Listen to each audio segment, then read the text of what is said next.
মইরা গেলে ফিরায় আসে না, ও মন জানো না, মইরা গেলে ফিরায় আসে না। মাটির খাঁচা ভাঙ্গা যেদিন উইরা যাইব পাখি, পইরা রইব খাঁচা আমার দেখবে চে আখি।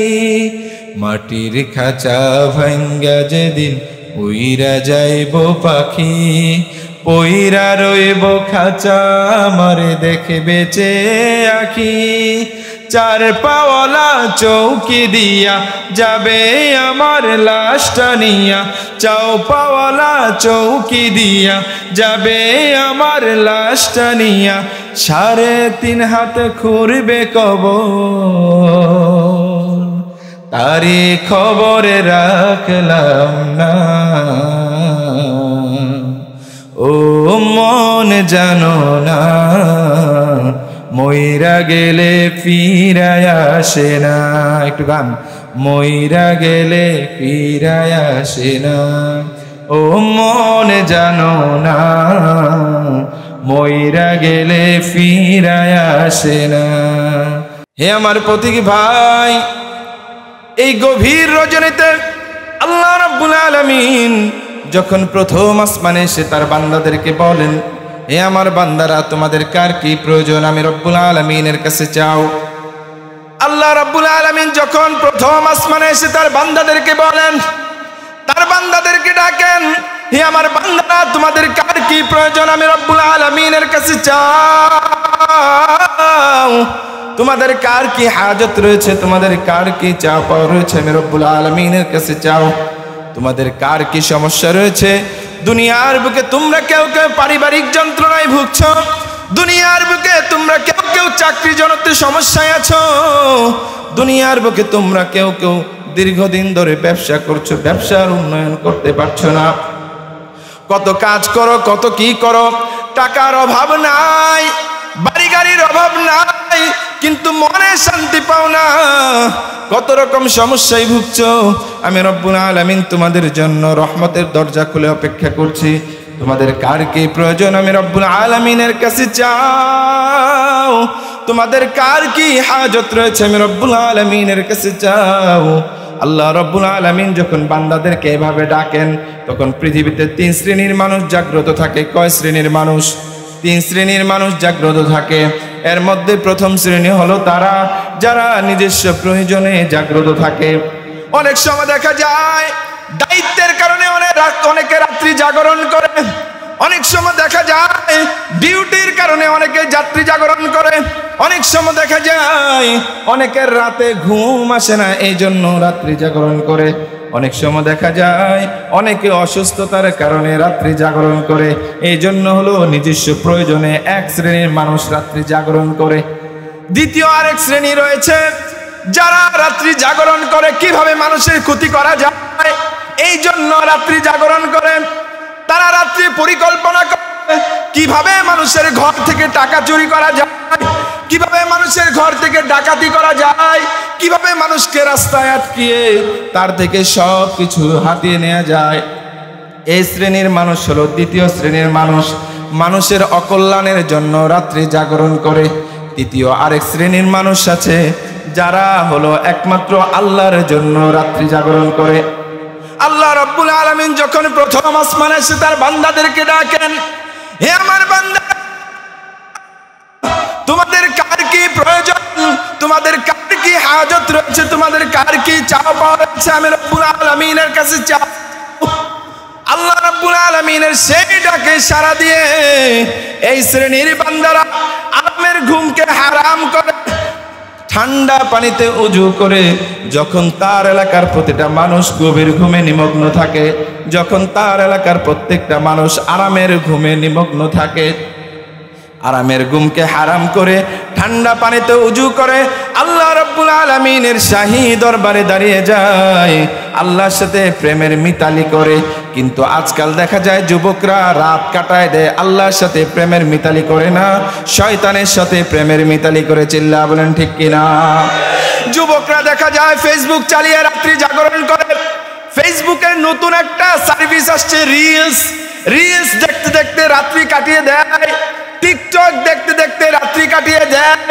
কিন্তু এক শ্রেণীর বান্দা যারা আল্লাহ রাব্বুল আলামিনের সাথে প্রেমের মিতালি করেন, আল্লাহ রাব্বুল আলামিনের ডাকে সাড়া দিয়ে তাহাজ্জুদের সালাতে দাঁড়িয়ে যায়, কুরআন তেলাওয়াত করে, তাসবিহ তাহলিল করে, তারপর আল্লাহ রাব্বুল আলামিনের শাহী দরবারে হাত তুলে মোনাজাত করে, হে রব্বুল আলামিন, আপনি যেহেতু আমাকে ভালোবাসেন, আপনি যেহেতু আমাকে মহব্বত করেন, যে কারণে আপনি আমাকে তাহাজ্জুদের সালাতে নিয়ে আসছেন, পরওয়ারদিগার আলম দুনিয়ার কোনো মানুষের কাছে যাই নাই, দুনিয়ার কোনো মানুষের কাছে যাই না। তুমি জানো আমার মনে কি কষ্ট রয়েছে, তুমি জানো আমার হৃদয়ে কি আঘাত রয়েছে, ব্যবসা করতে পারছি না, চাকরিও টিকে না। রব্বুল আলামিন দয়া করে মায়া করে আমার যতগুলো চাওয়া পাওয়া রয়েছে প্রত্যেকটি চাওয়া পাওয়া আপনি কবুল আর মঞ্জুর করে নিন। চিল্লায়া বলেন সুবহানাল্লাহ। তিন শ্রেণীর মানুষ জাগ্রত থাকে। প্রথম শ্রেণী নিজস্ব প্রয়োজনে, দ্বিতীয় শ্রেণী মানুষকে কিভাবে ক্ষতি করা যায় এই জন্য জাগ্রত থাকে, আরেক শ্রেণীর মানুষ আল্লাহর সাথে কিভাবে ভালোবাসা বাড়ানো যায় এই জন্য জাগ্রত থাকে। ঠিক তেমনি ভাবে হাদিসে রয়েছে, মাইয়ুরিদিল্লাহু বিহি খায়রান ইউফাক্কিহু ফিদ্দিন, আল্লাহ রাব্বুল আলামিন যার কল্যাণ করছেন তাকে দিনে সহিহ বুঝ দান করেন। এক ঠিক তেমনি ভাবে দুনিয়ার বুকে এই মাহফিলগুলো হলো জান্নাতের বাগান। এই জান্নাতের বাগানে আলোচনা হয় কিভাবে আল্লাহকে পাওয়া যাবে, এই জান্নাতের বাগানে আলোচনা হয় কিভাবে রাসূলের সুন্নাহগুলোকে মানা যাবে, এই জান্নাতের বাগানে আলোচনা হয় আমাদের কবরের জীবনকে কিভাবে আলোকিত করা হবে। চিল্লায়া বলেন ঠিক কিনা?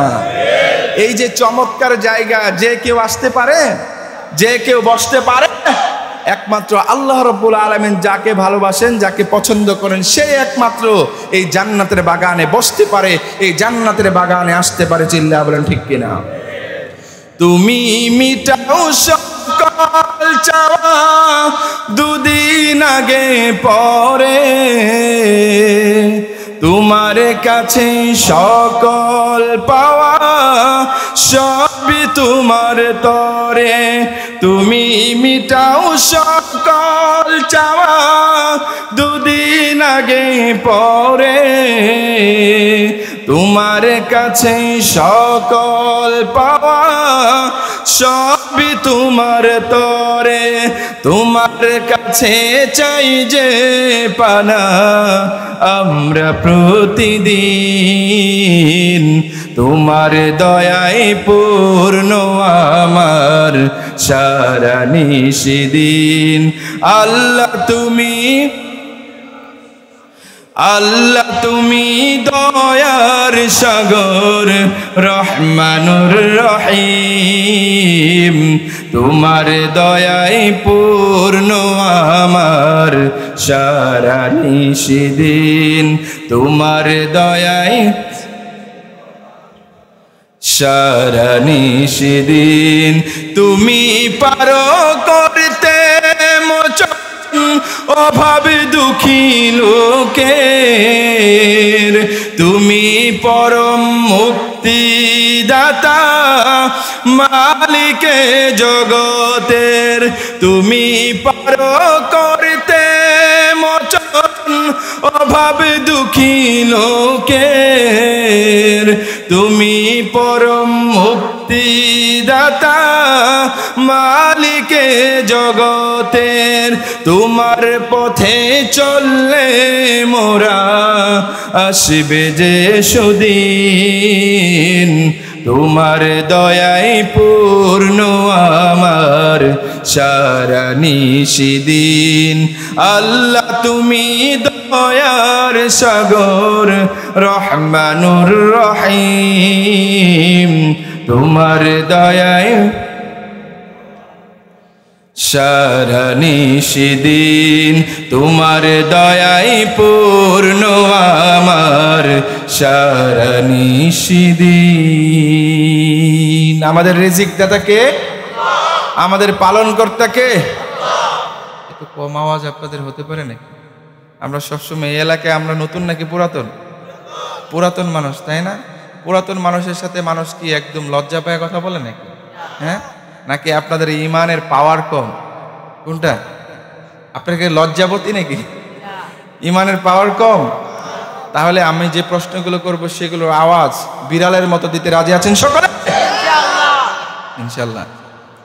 বিড়ালের মতো দিবেন নাকি?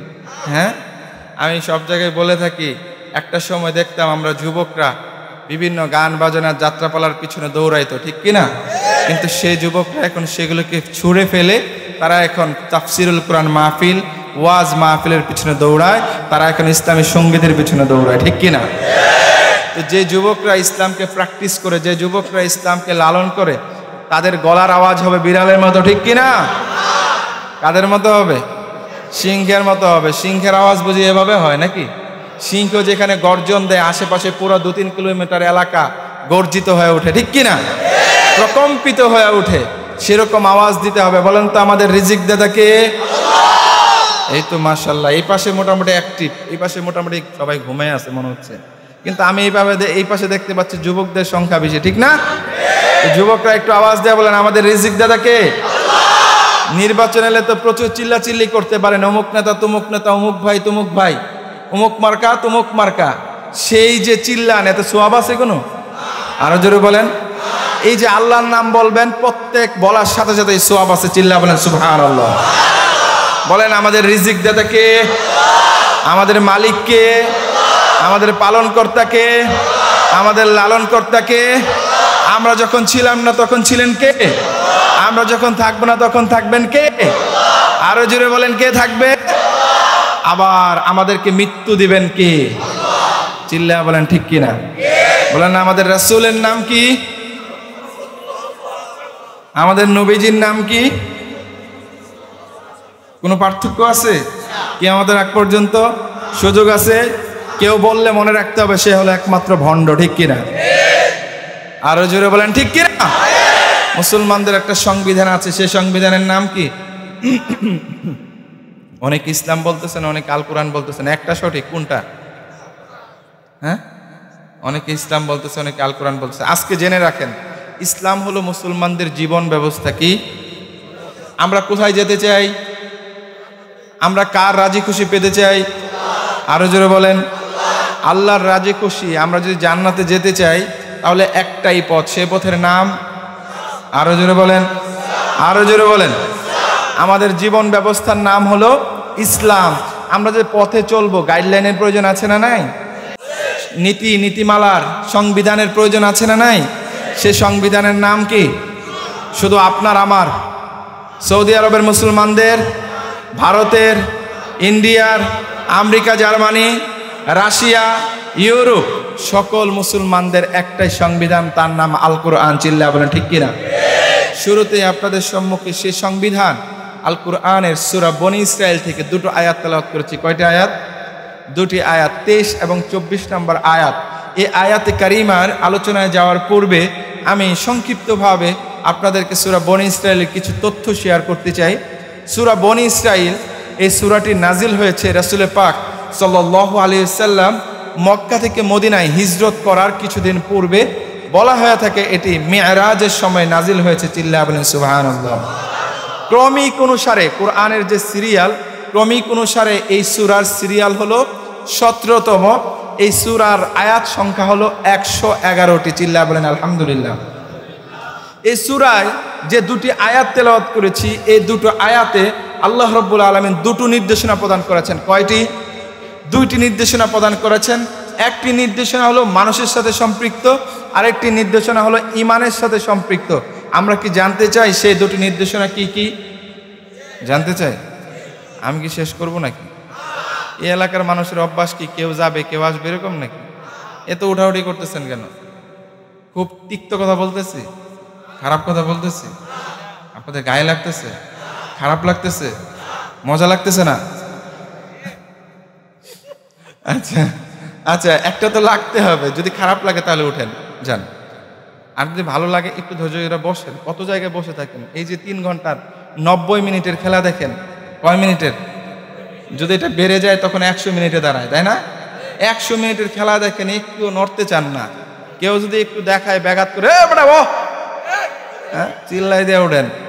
আর এইখানে একটু কোরআন হাদিসের কথা শুনবেন, কেউ এমনি নড়তেছেন, কেউ ওইদিকে তাকাইতেছেন, কেউ উপরে তাকাইতেছেন।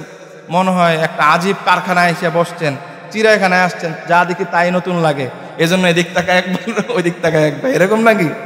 হ্যাঁ, আমার নরসিংদীর এলাকার মানুষ হলো জাগ্রত, ঠিক কিনা? আরো জোরে বলেন ঠিক কিনা? তারা হলো বীরের জাতি, বিড়ালের জাতি নয়, বীরের জাতি মুসলমান।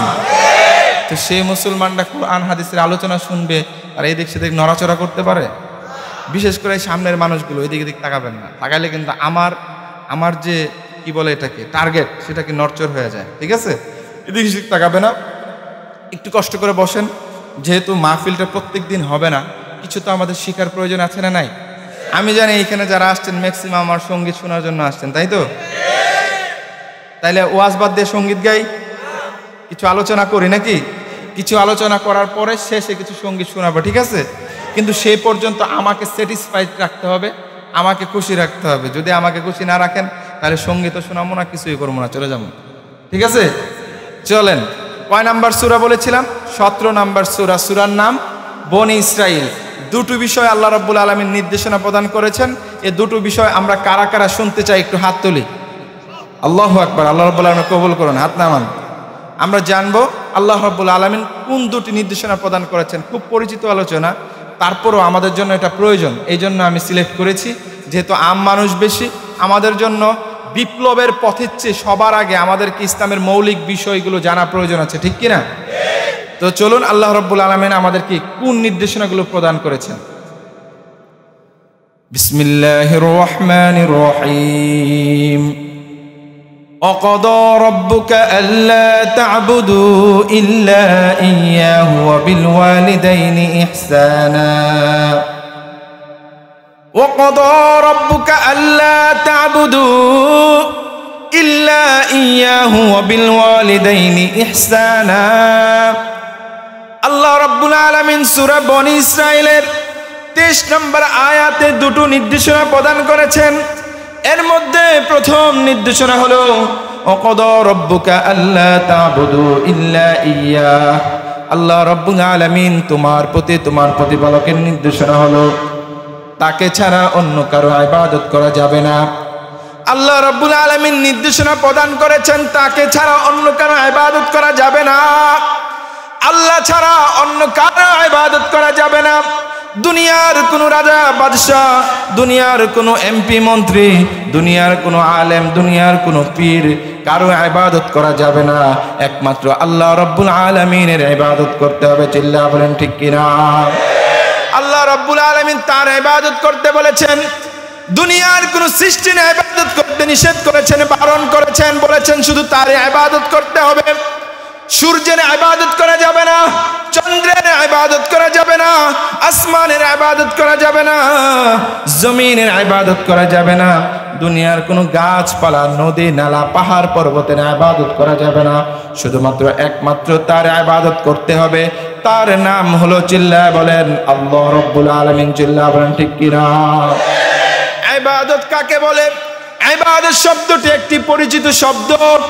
দুনিয়ার বুকে যত মুসলমান রয়েছে, দুনিয়ার বুকে যত মুসলমান মানুষ রয়েছে, চাই সে আমেরিকায় থাকুক, চাই সে রাশিয়ায় থাকুক, চাই সে সৌদি আরবে থাকুক, চাই সে বাংলাদেশে থাকুক, ইউরোপে থাকুক, ভারতে থাকুক, সকল মুসলমানদের কাছে পরিচিত শব্দ হলো ইবাদত। ইসলামী পরিভাষায় একটি সুপ্রসিদ্ধ শব্দের নাম হলো ইবাদত। ইবাদত শব্দটি আল্লাহ রাব্বুল আলামিন পবিত্র কুরআনে 276 জায়গায় উল্লেখ করেছেন। চিল্লায়া বলেন সুবহানাল্লাহ। ইবাদত শব্দের অর্থ হলো আনুগত্য করা, মেনে চলা, গোলামি করা, স্বীকার করা। ইসলামী পরিভাষায় ইবাদত বলা হয় আল্লাহর একত্ববাদকে মেনে চলার নাম হলো ইবাদত। এর বাইরে যা কিছু আছে কোনোটাই ইবাদত না। শাইখুল ইসলাম ইবনে তাইমিয়া রাহিমাহুল্লাহ বলেন, ইবাদত বলা হয় আল্লাহ রাব্বুল আলামিন তার রাসূলের মাধ্যমে পৃথিবীতে যে বিধানগুলো প্রেরণ করেছেন, সেই সমস্ত বিধানগুলো মেনে চলার নাম হলো ইবাদত। তিনি আরো বলেন, আল্লাহ রাব্বুল আলামিন যা কিছু ভালোবাসেন, যা কিছু পছন্দ করেন, এমন প্রকাশ্য অপ্রকাশ্য যা কিছু রয়েছে সব কিছু হলো ইবাদত। সব কর্মগুলো হলো ইবাদত। এর বাইরে যা কিছু আছে কোনোটাই ইবাদত না। আল্লাহ রাব্বুল আলামিন কাকে ইবাদতের প্রতি নির্দেশনা প্রদান করেছেন তার আলোচনায় যাওয়ার পূর্বে আমরা শুনি আল্লাহ রাব্বুল আলামিন পৃথিবীটাকে নানা রূপে নানাভাবে বিভিন্ন প্রজাতির প্রাণীর মাধ্যমে পৃথিবীকে সাজিয়েছেন। এই যে আকাশ দেখি, আকাশটা কেমন লাগে? আপনাদের কাছে আকাশটা কেমন লাগে? আরো জোরে বলেন, কেমন লাগে? এই যে চমৎকার কালার আকাশের, এই কালার দুনিয়ার কোনো শিল্পী, তুলির শিল্পী কেউ এরকম কালার রাখতে পারে? আরো জোরে বলেন। আমরা এই কালারগুলোকে বলে দেখি বলে আর্টিফিশিয়াল কালার, ঠিক কিনা? মানুষের বানানো কালারগুলোকে কি বলে? আর্টিফিশিয়াল কালার বলি আমরা। কারণ আকাশের প্রকৃত কালার কেউ আঁকতে পারে না, একমাত্র আল্লাহ রাব্বুল আলামিন এঁকেছেন। চিল্লা বলেন ঠিক কিনা? আল্লাহ রাব্বুল আলামিন আকাশকে সুন্দর করেছেন। যতই দেখি আকাশটাকে ভালো লাগে। সাগরের দিকে যখন তাকাই মনটা উদার হয়ে যায়। দুনিয়ার আর কোনো দিকে তাকালে মন এত উদার হয় না। নদী নালা দেখি ভালো লাগে, বিভিন্ন প্রজাতির প্রাণী দেখি ভালো লাগে। এই যে ভালো লাগা দিয়ে পৃথিবীকে সৃষ্টি করেছেন কে? আরো জোরে বলেন, কে সৃষ্টি করেছেন? আল্লাহ রাব্বুল আলামিন পৃথিবীটাকে সুন্দর করে সাজিয়েছেন। পৃথিবীতে যত প্রাণী রয়েছে এর মধ্যে দুটো প্রাণী হলো আকলবান, বিবেকবান। একটি প্রাণী হলো মানুষ, আরেকটি প্রাণী হলো ইনসান। চিল্লা বলেন ঠিক কিনা? সেই আলোচনায় যাওয়ার পূর্বে পবিত্র কুরআনে একটু ফ্ল্যাশব্যাক করে আসি। আল্লাহ রাব্বুল আলামিন পবিত্র কুরআনে সূরা বাকারায় বলেন, ওয়া ইয ক্বালা রাব্বুকা লিল মালাইকাতি ইন্নী জাআইলুন ফিল আরদি খলিফা। আল্লাহ রাব্বুল আলামিন তার রাসূলকে স্মরণ করিয়ে দিয়ে বলছেন, হে রাসূল, আপনি স্মরণ করুন সেই সময়ের কথা যখন তোমার প্রতিপালক ফেরেশতাদেরকে সমাবেশ ঘটিয়ে বললেন, ফেরেশতারা, আমি পৃথিবীতে খলিফা প্রেরণ করতে চাই, প্রতিনিধি প্রেরণ করতে চাই, তোমাদের মন্তব্য বলো। তখন ফেরেশতারা বলতে লাগলেন, ক্বালু আতাজআলু ফিহা মান ইউফসিদু ফিহা ওয়া ইয়াসফিকুদ দিমা। ফেরেশতারা বলতে লাগলো, হে রব্বুল আলামিন, আপনি পৃথিবীতে এমন কাউকে খলিফা হিসেবে প্রেরণ করবেন, আপনি কি পৃথিবীতে এমন কাউকে প্রতিনিধি বানাবেন যারা সেখানে গিয়ে হানাহানি করবে, বিদ্বেষ করবে, মারামারি করবে, রক্তপাত করবে? আপনি কি পৃথিবীতে এমন কাউকে প্রতিনিধি বানাবেন যারা সেখানে ভাইয়ে ভাইয়ে ঝগড়া করবে, যারা সেখানে মানুষে মানুষে দ্বন্দ্ব করবে, রক্তপাত করবে, মা সন্তানকে মেরে ফেলবে, সন্তান মাকে মেরে ফেলবে, সন্তান বাবাকে মেরে ফেলবে, সন্তান বাবাকে মারবে, বাবা সন্তানকে মেরে ফেলবে? এরকম মানুষকে, এমন কাউকে কি আপনি পৃথিবীতে খলিফা প্রেরণ করবেন? ওয়া নাহনু নুসাব্বিহু বিহামদিকা ওয়া নুকদ্দিসু লাক। অথচ আপনার তাসবিহ তাহলিল, আপনার পবিত্রতা বর্ণনা করার জন্য আমরাই যথেষ্ট। জিল্লা বলেন সুবহানাল্লাহ। আল্লাহ রাব্বুল আলামিন যখন ফেরেশতাদেরকে বললেন, ফেরেশতারা, আমি পৃথিবীতে খলিফা প্রেরণ করতে চাই, প্রতিনিধি পাঠাতে চাই আমার, তোমাদের মন্তব্য বলো। তখন ফেরেশতারা বলতে লাগলেন, আপনি কি এমন কাউকে খলিফা প্রেরণ করবেন, প্রতিনিধি বানাবেন যারা যেখানে গিয়ে মারামারি করবে? আমরা কি মারামারি করি না এখন? আরো জোরে বলেন। একটু জিনিসের জন্য কয়েকদিন আগেও মাধবদীতে দেখেছি পায়ে নাকি থুতু ফেলছে, থুতু ফেলার কারণে এক পিচ্ছি আরেক পিচ্ছিরে খুন করে ফেলছে, ঠিক কিনা? এরকম ঘটনা হয় নাকি হয় না? ছোট্ট কারণে, ক্ষুদ্র কারণে একে অপরকে খুন করে ফেলছি। বিভিন্ন সময় বিভিন্ন খুনের কথা আমরা শুনি, বিভিন্ন হৃদয়স্পর্শী বিভিন্ন তাজ্জব ঘটনা আমরা শুনি। দেখা যায় সন্তান বাবাকে খুন করে ফেলছে, বাবা সন্তানকে খুন করে ফেলছে, তারপর মা ছোট্ট সন্তানকে পৃথিবীতে জন্ম দিয়ে ডাস্টবিনে ফেলে রাখছে। এরকম ঘটনা আমরা প্রতিনিয়ত শুনি না?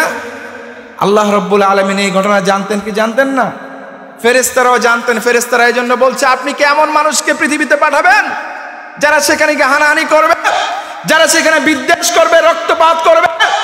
তখন ফেরেশতারা আরো বলছিলেন, অথচ আপনি যদি মানুষকে আপনার ইবাদতের জন্য পাঠাতে থাকেন, তাহলে আপনার ইবাদত, তাসবিহ, তাহলিল, আপনার পবিত্রতা বর্ণনা তো আমরাই করতেছি। আপনি যা বলেন সব নির্দেশনা পুঙ্খানুপুঙ্খানুভাবে আমরা আদায় করছি, আপনি কেন মানুষকে পাঠাবেন? তখন আল্লাহ রাব্বুল আলামিন জবাব দিয়েছেন, ক্বালা ইন্নী আ'লামু মা লা তা'লামুন। হে ফেরেশতারা, মানুষ পৃথিবীতে গিয়ে হানাহানি করবে, বিদ্বেষ করবে, মানুষ পৃথিবীতে গিয়ে রক্তপাত করবে, এমন মানুষ থাকবে, আবার আমার সাথে অনেকে শিরিক করবে, কুফর করবে। চিল্লা বলেন ঠিক কিনা?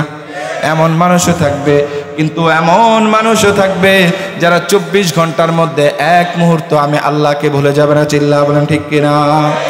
যারা 24 ঘন্টার মধ্যে তারা চেষ্টা করবে আল্লাহ রাব্বুল আলামিনকে হৃদয়ে রাখার জন্য, যারা 24 ঘন্টার প্রতিটা মুহূর্ত চেষ্টা করবে আল্লাহর ভালোবাসা অর্জন করার জন্য, যারা 24 ঘন্টার মধ্যে প্রতিটা মুহূর্ত চেষ্টা করবে আল্লাহর ভালোবাসায় নিজের জীবনকে রঙিন করার জন্য। এই জন্য আল্লাহ রাব্বুল আলামিন বলেন, ক্বালা ইন্নী আ'লামু মা লা তা'লামুন, ফেরেশতারা আমি যা জানি তোমরা তা জানো না। চিল্লা বলেন সুবহানাল্লাহ। পবিত্র কুরআনের আরেক জায়গায় আল্লাহ রাব্বুল আলামিন বলেন, ওমা খলাকতুল জিন্না ওয়াল ইনসা ইল্লা লিয়াবুদুন। আল্লাহ রাব্বুল আলামিন বলেন, আমি জিন এবং ইনসানকে ইবাদতের জন্য সৃষ্টি করেছি। মা উরিদু মিনহুম মির রিজকিন ওয়া মা উরিদু আইয়ুতআমুন, আমি তাদের কাছ থেকে রিজিক চাই না, আমি চাই না তারা আমাকে খাওয়া। চিল্লা বলেন সুবহানাল্লাহ। আল্লাহ ইবাদতের জন্য আমাদেরকে সৃষ্টি করেছেন, জিন এবং ইনসানকে ইবাদতের জন্য সৃষ্টি করেছেন। মানুষকে দায়িত্ব দেন নাই তুমি কামাই করো, কামাই করে আমি আল্লাহকে দাও, রিজিক দাও আমাকে। মানুষকে দায়িত্ব দেন নাই যে তুমি কামাই করে আমাকে খাওয়াও। আল্লাহ রাব্বুল আলামিন নিজে বলেছেন, মা উরিদু মিনহুম মির রিজকিন ওয়া মা উরিদু আইয়ুতআমুন, আমি তোমাদের কাছে রিজিক চাই না, আমি চাই না তোমরা খাও, আমি চাই তোমরা আমার ইবাদত করো। চিল্লা বলেন সুবহানাল্লাহ। ইবাদত কাকে বলা হয়? নামাজ, রোজা, হজ, যাকাত, এগুলোই শুধু ইবাদত। চিল্লা বলেন ঠিক কিনা? ঠিক নাকি? শুধু নামাজ, রোজা, হজ, যাকাত এগুলোই শুধু ইবাদত, ঠিক কিনা? ইবাদত এগুলোই শুধু ইবাদত কি এগুলোই শুধু সীমাবদ্ধ? আপনি 5 ওয়াক্ত নামাজ পড়লেন কিন্তু মানুষের অধিকার খেয়ে ফেললেন, আপনার নামাজ কবুল হবে? আপনি হজ করে এসে হাজি লাগাইলেন, বিশাল বড় হাজি, মানুষকে বারবার কষ্ট দেন, মানুষের অধিকার নষ্ট করেন, এই হাজি আল্লাহর কাছে দাম থাকবে? সুতরাং নামাজ, রোজা, হজ, যাকাত এগুলো দিয়ে শুধু ইবাদত হবে না। যদি 24 ঘন্টা ইবাদত বানাতে পারি তবেই আমাদের নামাজ, রোজা, হজ, যাকাত এগুলো কবুল হবে। 24 ঘন্টা নামাজ, রোজা, হজ, যাকাত এগুলো আমাদের মৌলিক ইবাদত। এই মৌলিক ইবাদতগুলোকে যদি আমরা অ্যাকসেপ্ট করাতে চাই, কবুল করতে চাই, অবশ্যই আমাদেরকে আল্লাহ রাব্বুল আলামিনের কাছে আমাদের 24 ঘন্টাকে ইবাদত বানাতে হবে। কিভাবে ইবাদত বানাবো? সালাত পড়ব, ঘুমাতে যাব, ইবাদত কিভাবে হবে? ঘুমানোর শুরুতে দোয়া পড়ব, আল্লাহুম্মা বিসমিকা আমুতু ওয়া আহইয়া। দোয়া পড়ে ডান কাত হয়ে ঘুমাবো। কি হবে ইবাদত? ঘুমটাও কি হবে? আরো জোরে বলেন কি হবে? ঘুমটাও হবে ইবাদত। আমরা ঘুম থেকে উঠবো, দোয়া পড়ে জাগ্রত হব, টয়লেটে যাব, সেটাও হবে ইবাদত। কিভাবে হবে ইবাদত? বাম পা দিয়ে টয়লেটে প্রবেশ করব, ডান পা দিয়ে বের হব, দোয়া পড়ে প্রবেশ করব, আবার দোয়া পড়ে বের হবে। চিল্লা বলেন ঠিক কিনা? আমরা রাস্তায় চলাচল করব, ডান দিকে চলাচল করব, সেটাও হবে ইবাদত। আমরা মানুষের সাথে কথা বলবো, মিষ্টি মধুর ভাবে কথা বলবো, মিষ্টি সুরে কথা বলবো, হাসি রেখে কথা বলবো, মুচকি হাসি দিয়ে কথা বলবো, সেটাও কি হবে ইবাদত। বউয়ের সাথে সুন্দরভাবে প্রেমালাপ করব, সেটাও হবে ইবাদত। মায়ের সাথে সুন্দরভাবে কথা বলবো, সেটাও হবে ইবাদত। মানুষের সাথে কথা বলবো, সেটাও হবে ইবাদত। নির্বাচন করে জনগণের সেবা করব, সেটাও হবে ইবাদত। চিল্লায়া বলেন ঠিক কিনা? তাহলে দেখতে পারি আমাদের 24 ঘন্টা যদি ইবাদত বানাতে পারি, যদি আমাদের প্রত্যেকটা মুহূর্ত যদি ইবাদত বানাতে পারি, তবে এই আল্লাহ রাব্বুল আলামিন যিনি বলেছেন, ওমা খলাকতুল জিন্না ওয়াল ইনসা ইল্লা লিয়াবুদুন, আমি জিন এবং ইনসানকে ইবাদতের জন্য সৃষ্টি করেছি, এই কথার সার্থকতা পাবে, আমরাও আল্লাহর প্রিয় হতে পারবো। আর যদি আমরা আমাদের 24 ঘন্টাকে ইবাদত না বানাতে পারি, আমরা হয়ে যাব নামের মুসলমান, কামের মুসলমান না। জিল্লা বলেন ঠিক কিনা? কেমন মুসলমান তুমি, কেমন মুসলমান, কেমন মুসলমান তুমি, কেমন মুসলমান, নামাজের সাথে নাই পরিচয়, মানো না কোরআন, নামাজের সাথে নাই পরিচয়, মানো না কোরআন, তুমি কেমন মুসলমান, কেমন মুসলমান তুমি, কেমন মুসলমান। তুমি রমজান এলে রাখো না রোজা, দিনকে করো আঘাত, পয়সা করির নেই তো অভাব, দাও না তো যাকাত। আরে জোরে বলেন ঠিক কিনা? এমন মুসলমান আছে না নাই? এমন মুসলমান আছে অনেক, বড় গলায় কথা বলে আমি মুসলমান। তুমি একাই মুসলমান নাকি? হ্যাঁ, বছরে 6 মাস রোজা রাখি কয়ে ফেলায়, কিন্তু দেখা গেছে রমজানের রোজাগুলো রাখে না, ঠিক কিনা? আপনি রমজানের রোজা রাখলেন না মিয়া, আপনি 6 মাস রোজা রাখলে কি লাভ হইব? রমজানের রোজাটা তো রাখতে হবে, ঠিক কিনা? তুমি রমজান এলে রাখো না রোজা, দিনকে করো আঘাত, পয়সা করির নাই তো অভাব, দাও না তো যাকাত। তুমি ইমানদারির বড়াই করো নাই তোমার ইমান। আরো জোরে বলেন ঠিক কিনা? 5 ওয়াক্ত নামাজের 1 ওয়াক্ত নামাজও যায় না মসজিদে, শুক্রবারে গিয়ে সামনের কাতারে দাঁড়িয়ে যায়, তাও সবার পরে গিয়ে। কিভাবে? সবার পরে গিয়ে সামনের কাতারে দাঁড়িয়ে যায়, সামনে থেকে যে মানুষগুলো দুর্বল আছে এদেরকে টাইনা পিছনে এনে নিজে সামনে যায়, ঠিক কিনা? 5 ওয়াক্ত নামাজ পড়ে না, শুক্রবারের বিশাল মুসল্লি, সবার সামনে দাঁড়াইতে হবে, কারণ উনি তো পাক্কা বিশাল বড় ইমানদার, ঠিক কিনা? তুমি ইমানদারির বড়াই করো নাই তোমার ইমান। তুমি এমন মুসলমান, এমন মুসলমান, তুমি এমন মুসলমান, নামাজের সাথে নাই পরিচয়, মানো না কোরআন, নামাজের সাথে নাই পরিচয়, মানো না কোরআন। তুমি এমন মুসলমান, এমন মুসলমান, তুমি এমন মুসলমান। তুমি ঘুষের টাকাই প্রাসাদ গড়ো, ঘুষ ছাড়ো না, দিন দুঃখী না খেয়ে মরে খবর রাখো না। তুমি সুদের টাকাই প্রাসাদ গড়ো, ঘুষ ছাড়ো না, দিন দুঃখী না খেয়ে মরে খবর রাখো না। তুমি ঘুষ খেয়ে অবিচার করো সাজিয়া প্রধান। এমন আছে না নাই? যে টাকা দেয় তার পক্ষে রায়, সত্য হইলেও তার পক্ষে, মিথ্যা হইলেও তার পক্ষে, ঠিক কিনা? আর টাকা না দিবে সে সত্য হইলেও তার বিপক্ষে রায় হয়ে যায়। চিল্লা আপনার ঠিক কিনা? তুমি ঘুষের টাকায় তুমি ঘুষকে অবিচার করো সাজিয়া প্রধান। তুমি এমন মুসলমান, এমন মুসলমান, তুমি এমন মুসলমান, নামাজের সাথে নাই পরিচয়, মানো না কোরআন, নামাজের সাথে নাই পরিচয়, মানো না কোরআন। তুমি এমন মুসলমান। তুমি নবীর উম্মত দাবি করো, সুন্নাহ মানো না, নবীর অপমানে তোমার হৃদয় কাঁদে না। এরকম মুসলমান আছে না নাই? আপনাদের এলাকায় নাই? আছে নাকি? ওরে বাপরে বাপ, রাসূলের নাম শুনলে হাতে মুখে নাকে সমানে চুমু খায় অবস্থা কাহিল। রাসূলের রওজায় গিয়ে একদম সব মানুষকে ফালায়া একদম রওজায় যায় সালাম দিতেই হবে তাকে। কতটা পাওয়ারফুল মানুষ, ইমানদার, ঠিক কিনা?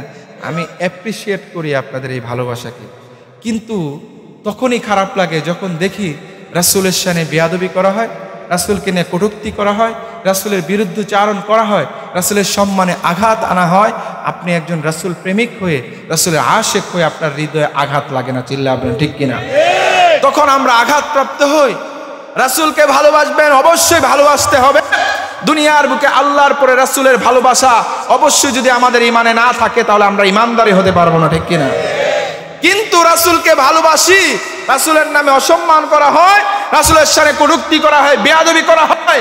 আপনার ইমানে, আপনার হৃদয়ে যদি বিন্দু মাত্র আঘাত না লাগে, মনে রাখতে হবে মুসলমান আপনি প্রকৃত মুসলমানই হতে পারেন না, ঠিক কিনা? একজন প্রকৃত মুসলমান কি হবে? রাসূলের শানে কটূক্তি করা হবে, রাসূলের শানে বেয়াদবি করা হবে, ইসলামের বিরুদ্ধচারণ করা হবে, আল্লাহর শানে বেয়াদবি করা হবে, তার হৃদয়ে আগুন জ্বলে উঠবে। দুনিয়ার তার ব্যবসা চলে যাবে, সে শহীদ হবে, তবু রাসূলের সম্মানে আঘাত লাগতে দিবে না। চিল্লা বলেন ঠিক কিনা?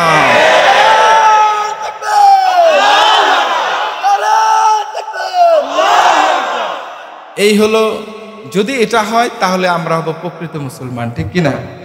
তুমি নবীর উম্মত দাবি করো, সুন্নাহ মানো না, নবীর অপমানে তোমার হৃদয় কাঁদে না।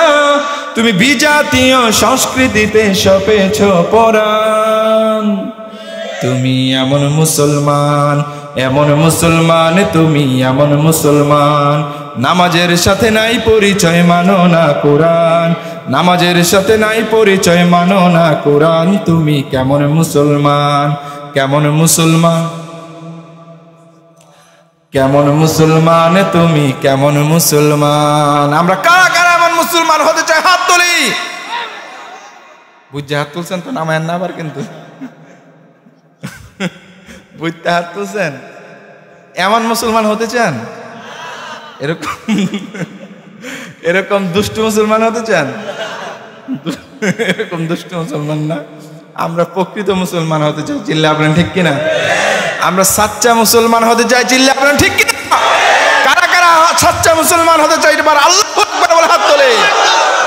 আল্লাহ রাব্বুল আলামিন আমাদেরকে কবুল করুন। আর জোরে বলেন আমিন। সাচ্চা মুসলমান হতে হলে কি লাগবে?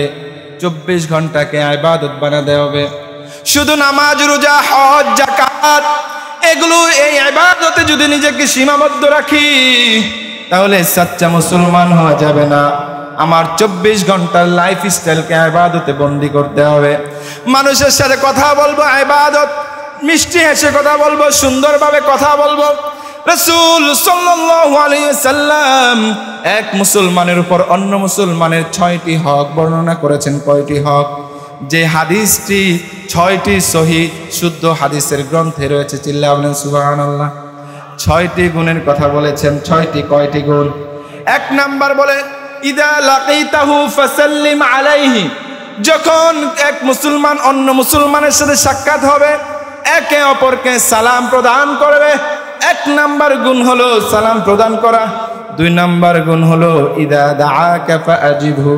যখন কেউ কাউকে দাওয়াত দিবে, আহ্বান করবে, ডাকবে কোনো কারণে, সেই ডাকে এক মুসলমান অন্য মুসলমানের ডাকে সাড়া দেওয়ার কথা রাসূল সাল্লাল্লাহু আলাইহি সাল্লাম বলেছেন। 2 নাম্বার গুণ। 3 নাম্বার গুণ হলো ইদাস্তানসাহাকা ফানসাহ লাহু। যখন আপনার কাছে কেউ পরামর্শ চাইবে কোনো বিষয়ে, এক মুসলমান এসে আপনাকে বলল, ভাই তুমি তো এই ব্যবসাটা করো, আমি নিজেও এই ব্যবসাটা করতে চাই, আমাকে পরামর্শ দাও কিভাবে করব। আপনি মুসলমানকে সরল সহজ পেয়ে এমন পরামর্শ দিয়ে দিলেন যে পরামর্শের কারণে 6 মাসে সে ফতুর হয়ে ব্যবসা ছাড়তে হবে। আজকাল তো আমাদের এমনই হয়ে যায়, ঠিক কিনা? আপনার কাছে পরামর্শ চাইছে, ভাই আমাকে বলেন না কিভাবে ব্যবসাটা করলে আমি সফল হতে পারবো। আপনি বলেন, মেয়ে আমার টেকনিক স্পেশাল, এই টেকনিককে আমি কারো দিব নাকি? হ্যাঁ, আমি কি এই টেকনিক কারো দিব? আচ্ছা, আপনি যদি আপনার এই যে রিজিক বাড়াই দেন কে? আরো জোরে বলেন। আপনি যতই টেকনিক করেন, যদি আল্লাহ রাব্বুল আলামিন না দেন, দুনিয়ার কেউ দিতে পারবেন? আরো জোরে বলেন। এই জন্য রাসূল সাল্লাল্লাহু আলাইহি সাল্লাম বলেছেন, ইদান তানসাহাকা ফানসাহ লাহু। যখন তোমার কাছে কেউ পরামর্শ চাইবে তখন তাকে ভালো পরামর্শ দেবে। ইদা আতাসা ফাহামিদাল্লাহু তাআলা ফাসাম্মিতহু। যখন তোমার কাছে, তোমার সামনে কোনো মুসলমানের সামনে কেউ হাসি দিয়ে আলহামদুলিল্লাহ বলবে, রাসূল বললেন তার উপর অধিকার হলো ইয়ারহামুকাল্লাহ বলে সে জবাব দেবে। 4 নাম্বার গুণ গেল। 5 নাম্বার গুণ হলো ইদা মারিদ ফাউদহু। রাসূল সাল্লাল্লাহু আলাইহি সাল্লাম বলেন, তোমাদের মধ্যে কোনো মুসলমান যদি অসুস্থ হয়ে যায়, তার উপর দায়িত্ব হলো, কর্তব্য হলো তাকে দেখতে যাওয়া। উপর দায়িত্ব হলো তাকে দেখতে যাওয়া, তার সেবা শুশ্রূষা করা। 6 নাম্বার গুণ হলো ইদা মাতা ফাত্তাবিহু। যখন তোমাদের মধ্যে কোনো মুসলমান মারা যাবে, ইন্তেকাল করবে, অন্য মুসলমানের উপর দায়িত্ব হলো শুরু থেকে কাফন থেকে শুরু করে এবং কাফনের আগ পর্যন্ত, দাফনের আগ পর্যন্ত, কাফন থেকে শুরু করে দাফনের আগ পর্যন্ত সার্বক্ষণিক তার পাশে থাকা। এটা এক মুসলমানের উপর অন্য মুসলমানের অধিকার। জিল্লা বলেন সুবহানাল্লাহ। কয়টা অধিকার হলো? 6টা। 1 নাম্বার অধিকার হলো কারোর সাথে যখন সাক্ষাৎ হবে সালাম প্রদান করবে। 2 নাম্বার অধিকার হলো যে যখন কেউ কাউকে ডাকবে, এক মুসলমান অন্য মুসলমানকে যখন আহ্বান করবে, ডাকবে, দাওয়াত দিবে, সেটাকে সাড়া দেবে। 3 নাম্বার হলো কেউ যখন আমাদের কাছে পরামর্শ চাইবে তাকে ভালো পরামর্শ দেব। 4 নাম্বার হলো কেউ যখন আমাদের সামনে হাসি দিয়ে আলহামদুলিল্লাহ বলবে তাকে ইয়ারহামুকাল্লাহ বলে উত্তর দেব। 5 নাম্বার হলো কেউ যখন আমাদের মধ্যে অসুস্থ হবে তাকে দেখতে যাব, তার সেবা শুশ্রূষায় নিজেদেরকে আত্মনিয়োগ করব। 6 নাম্বার হলো আমাদের মধ্য থেকে কেউ যদি মারা যায়, তার কাফন থেকে শুরু করে দাফনের আগ পর্যন্ত তাকে সঙ্গ দেব। আল্লাহ রাসূল সাল্লাল্লাহু আলাইহি সাল্লাম বলেছেন, আন আবি হুরায়রা রাদিয়াল্লাহু আনহু আন্না রাসূলুল্লাহ সাল্লাল্লাহু আলাইহি ওয়াসাল্লাম قال সিত্তুল হাক্কুল মুসলিমি আলাল মুসলিমি সিত্তুন, এক মুসলমানের উপর অন্য মুসলমানের অধিকার হলো 6টি। চিল্লা বলেন সুবহানাল্লাহ। 6টি অধিকার যদি আমরা আমাদের লাইফস্টাইল 24 ঘন্টার লাইফস্টাইল ইবাদতে পূর্ণ করতে পারি, তবে আল্লাহ রাব্বুল আলামিন যে বলেছেন পবিত্র কুরআনের সূরা বনি ইসরাঈলের 23 নম্বর আয়াতে, ওয়াকাদা রাব্বুকা আল্লা তা'বুদু ইল্লা ইয়্যাহ, তোমার প্রতিপালকের নির্দেশনা হলো তাকে ছাড়া অন্য কারো ইবাদত করা যাবে না। এই নির্দেশনা পরিপূর্ণভাবে পালন হবে। দ্বিতীয় নির্দেশনা আল্লাহ রাব্বুল আলামিন বলেন ওয়াবিল ওয়ালিদাইনি ইহসানা। আল্লাহ রাব্বুল আলামিন 23 নম্বর আয়াতে যে দুটো নির্দেশনা প্রদান করেন, এর মধ্যে 1 নম্বর নির্দেশনা হলো তাকে ছাড়া অন্য কারো ইবাদত করা যাবে না। দ্বিতীয় নম্বর নির্দেশনা হলো পিতামাতার প্রতি সদাচরণ করা। পিতামাতার প্রতি সদাচরণ করা। আল্লাহ রাব্বুল আলামিন কেন বলেছেন? একজন মা তার গর্ভে 10 মাস 10 দিন একজন সন্তানকে ধারণ করেন। পৃথিবীতে এর চেয়ে আরো কঠিন কাজ আর কোনো কাজ আছে নাকি? পৃথিবীতে এর চেয়ে কঠিন কাজ আছে নাকি? আরো জোরে বলেন, আছে নাকি? থাকলে আপনি একটা করে দেন দি, আপনি একটা সন্তান গর্ভে ধারণ করে দেখেন, পারবেন নাকি? আরো জোরে বলেন। পৃথিবীতে সবচেয়ে কঠিন কাজ একজন সন্তানকে তার মা পেটে ধারণ করবে, সবচেয়ে কঠিন কাজ। এই জন্য আল্লাহ রাব্বুল আলামিন দ্বিতীয় যে নির্দেশনাটি প্রদান করেছেন অবিল ওয়ালিদাইন ইহসানা, পিতামাতার প্রতি সদাচরণ করা। পিতামাতার প্রতি সদাচরণ করার কথা বলেছেন, কারণ হলো একজন মা একজন বাবা সন্তানকে বেড়ে ওঠার জন্য, সন্তানকে সুন্দরভাবে প্রতিষ্ঠিত করার জন্য, সন্তানের সুন্দর ভবিষ্যতের জন্য, সন্তানের সুন্দর ফিউচারের জন্য যে কষ্ট শ্রম দেন পৃথিবীর আর কোনো মানুষ অন্য কারোর জন্য করেন না। চিল্লা বলেন ঠিক কিনা? পৃথিবীর মধ্যে একটি উপমা, মা নিজে সুন্দর না খেয়ে, মা নিজে না খেয়ে সন্তানকে খাওয়ান। পৃথিবীর মধ্যে এরকম আর বিরল ঘটনা আছে নাকি? পৃথিবীর মধ্যে নাই। বাবা নিজে সুন্দর একটি জামা না পরে সন্তানকে পরান। পৃথিবীর মধ্যে এমন সুন্দর ঘটনা আছে নাকি? যে বাবা নিজে না খেয়ে সন্তানকে খাওয়ান, যে মা 10 মাস 10 দিন সন্তানকে গর্ভে ধারণ করেন, যে বাবা একদম সন্তান বুঝে হওয়ার এক পর্যন্ত সন্তানের মাথার উপর ছায়া দিয়ে সন্তানকে আগলে রেখে বড় করেন, যে মা চোখে চোখে রেখে সন্তানের ভবিষ্যৎ সাজান, যে বাবা নিজে না খেয়ে নিজে চিন্তা না করে নিজে সুন্দর জামা না পরে সন্তানকে পরান, সে বাবার কথা, সে মায়ের কথা আল্লাহ রাব্বুল আলামিন বলেন ওয়াবিল ওয়ালিদাইনি ইহসানা। তোমার প্রতি তোমার প্রতিপালকের নির্দেশনা হলো তোমার মা বাবার প্রতি সদাচরণ করা, সন্তানের পিতামাতার প্রতি সদাচরণ করা। ইম্মা ইয়াবলুগান্না ইনদাকাল কিবারা আহাদুহুমা আও কিলাহুমা ফালা তাকুল লাহুমা উফফিন ওয়ালা তানহারহুমা ওয়া কুল লাহুমা কওলান কারীমা। আল্লাহ রাব্বুল আলামিন বলেন তোমাদের জীবদ্দশায় তোমাদের জীবদ্দশায় তাদের মধ্যে একজন অথবা উভয়ে, তোমাদের মা অথবা বাবা অথবা মা বাবা উভয় যদি বার্ধক্যে উপনীত হয়, আল্লাহ রাব্বুল আলামিন বলেন তোমরা তাদের সাথে উফ শব্দটিও বলো না। কেন আল্লাহ রাব্বুল আলামিন বলেছেন? মানুষ যখন বার্ধক্যে পরিণত হয়, মানুষ যখন মুরব্বী হয়ে যায়, মা যখন মুরব্বী হয়ে যায়, বাবা যখন মুরব্বী হয়ে যায়, তাদের প্রতি সন্তানের প্রতি তাদের বাচ্চা সুলভ আচরণ হয়, ঠিক কিনা? বাচ্চারা যেমন ভাবে অভিমান করে মা বাবাও অভিমান করে, বাচ্চারা যেভাবে চায় মা বাবাও সেভাবে চায়, বাচ্চারা যেভাবে কথা বলে মা বাবাও মুরব্বীরাও সেভাবে কথা বলে, তাদের কিছুটা হিতাহিত জ্ঞানও কমে যায়। আল্লাহ রাব্বুল আলামিন বলেন বার্ধক্যে যদি তারা তোমাদের মা বাবা উপনীত হয়, তোমরা তারা যা কিছুই বলুক না কেন, ফালা তাকুল লাহুমা উফফিউ, তোমরা তাদের বিপরীতে কখনো উফ শব্দটিও বলো না, ওয়ালা তানহারহুমা, তাদের সাথে ধমকের সুরে কথা বলো না, ওয়া কুল লাহুমা কওলান কারীমা। আল্লাহ রাব্বুল আলামিন বলেন তারা যা কিছুই বলুক তোমরা তাদের সাথে কোমল নরম কথাবার্তা বলো। চিল্লা বলেন সুবহানাল্লাহ। আল্লাহ রাব্বুল আলামিন শিক্ষা দিয়েছেন তোমাদের মা বাবা, তোমরা, আমি, তুমি সবাই একদিন বার্ধক্যে উপনীত হতে পারি। তোমার সাথে আমার সন্তানের ব্যবহার কেমন হবে? তোমার সাথে তোমার সন্তানের ব্যবহার কেমন হবে? আমার সাথে আমার সন্তানের ব্যবহার কেমন হবে? আল্লাহ রাব্বুল আলামিন নিজে শিক্ষা দিয়েছেন, শুধু শিক্ষা দেন নাই, এটা ফরজ করেছেন। কোন সন্তান যদি তার মা বাবার বার্ধক্যে তাকে না দেখে, তার ব্যাপারে রাসূল কঠিন বাণী দিয়েছেন। রাসূল বলেছেন, কুল্লু যুনুবি ইয়াগফিরুল্লাহু তাআলা মিনহা মা শাআ ইল্লা উকুকুল ওয়ালিদাইন। মা বাবা যদি বার্ধক্যে উপনীত হয়, যদি আমরা মা বাবার কথা মতো না চলি, মা বাবার সন্তুষ্টি অর্জন না করে, রাসূল সাল্লাল্লাহু আলাইহি ওয়াসাল্লাম হুঁশিয়ার করে বলে দিচ্ছেন, কাল কিয়ামতের ময়দানে আল্লাহ রাব্বুল আলামিন শিরিক ছাড়া সকল গুনাহ ক্ষমা করবেন, শুধুমাত্র মা বাবার অবাধ্যতার গুনাহ ক্ষমা করবেন না। চিল্লা বলেন নাউজুবিল্লাহ।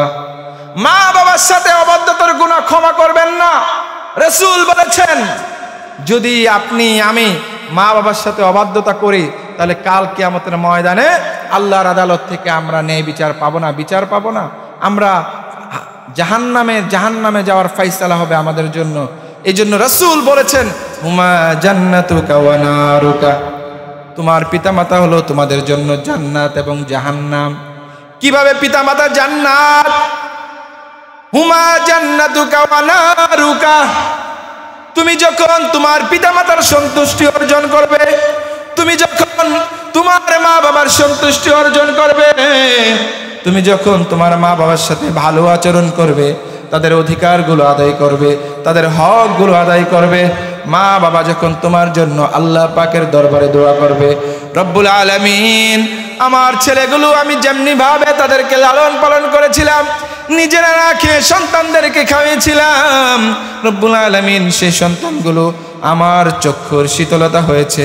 রব্বুল আলামিন সেই সন্তানগুলো নিজেরা যেমনি ভাবে ভালো থাকে, তার মা বাবাকেও ভালো রাখে। মা বাবা যা বলে, মা বাবার খারাপ আবদারও তারা পূরণ করার চেষ্টা করে, যেগুলো তোমার বিরুদ্ধে না হয়। রব্বুল আলামিন আমি তোমার কাছে দোয়া করছি, তুমি আমার সন্তানটাকে হায়াতে বরকত দান করো, রিজিকে বরকত দান করো, তুমি আমার সন্তানের প্রতি সন্তুষ্ট হয়ে যাও। মা বাবা যখন এভাবে সন্তানের জন্য দোয়া করবে, আল্লাহ রাব্বুল আলামিনের আরশে আজিমে সে দোয়া পৌঁছে যাবে। পৃথিবীর কোনো মানুষ সে দোয়া ফিরিয়ে রাখতে পারবে না। চিল্লা বলেন ঠিক কিনা? আল্লাহ রাব্বুল আলামিনের কাছে এই দোয়া যদি পৌঁছে যায়, এই দোয়া কবুল করবেন কে? আরো জোরে বলেন কে? আল্লাহ রাব্বুল আলামিন যদি দোয়া কবুল করে ফেলেন, আমাদেরকে জান্নাত দেবেন কে? আরো জোরে বলেন জান্নাত দেবেন কে?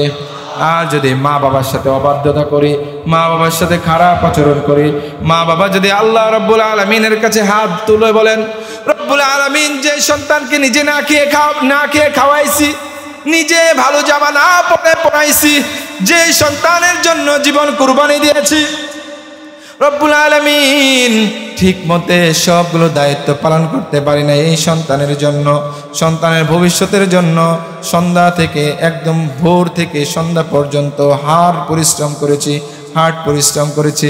রব্বুল আলামিন যে সন্তানের জন্য এত কষ্ট করেছি, সেই সন্তান আজকে আমাদের ভুলে গেছে। রব্বুল আলামিন সেই সন্তান আমাদেরকে দেখে না, আমাদের অধিকারগুলো পালন করে না, সে থাকে 10 তলায়, আমি থেকে নিচতলায়, সে খায় ভালো ভালো খাবার, আমরা ভালো খাবার খাইতে পারি না।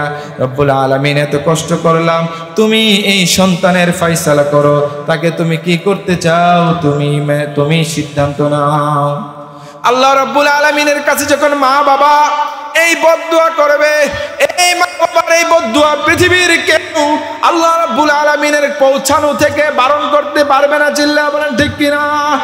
পৃথিবীর কোনো পীর সাহেব, পৃথিবীর কোনো আলেম, পৃথিবীর কোনো অ্যাডভোকেট, পৃথিবীর কোনো বাদশাহ, পৃথিবীর কোনো রাজা, সে যে হোক না কেন, এই দোয়া, এই বদদুয়া আল্লাহ রাব্বুল আলামিনের কাছে পৌঁছানো থেকে বারণ করতে পারবে না।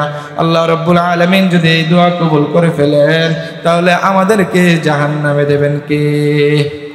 এই জন্য রাসূল বলেছেন, হুমা জান্নাতুকা ওয়া নারুকা, মা বাবা হলো তোমাদের জন্য জান্নাত এবং জাহান্নাম। চিল্লায়া বলেন সুবহানাল্লাহ। তাহলে কয়টি নির্দেশনা ছিল? 2টি নির্দেশনা ছিল। কয়টি? 2টি। একটি নির্দেশনা হলো আল্লাহ ছাড়া অন্য কারো ইবাদত করা যাবে না। 2 নাম্বার, যা চাইবো কার কাছে চাইবো? আরো জোরে বলেন। আরো জোরে বলেন। এবং আরেকটি নির্দেশনা হলো মা বাবার প্রতি সদাচরণ করা, মা বাবার প্রতি সঠিক ব্যবহার করা। এটা হলো আল্লাহ রাব্বুল আলামিনের নির্দেশনা। এই দুটো নির্দেশনা আল্লাহ রাব্বুল আলামিন আপনাকে আমাকে মেনে চলার তৌফিক দান করুন। আরো জোরে বলেন আমিন।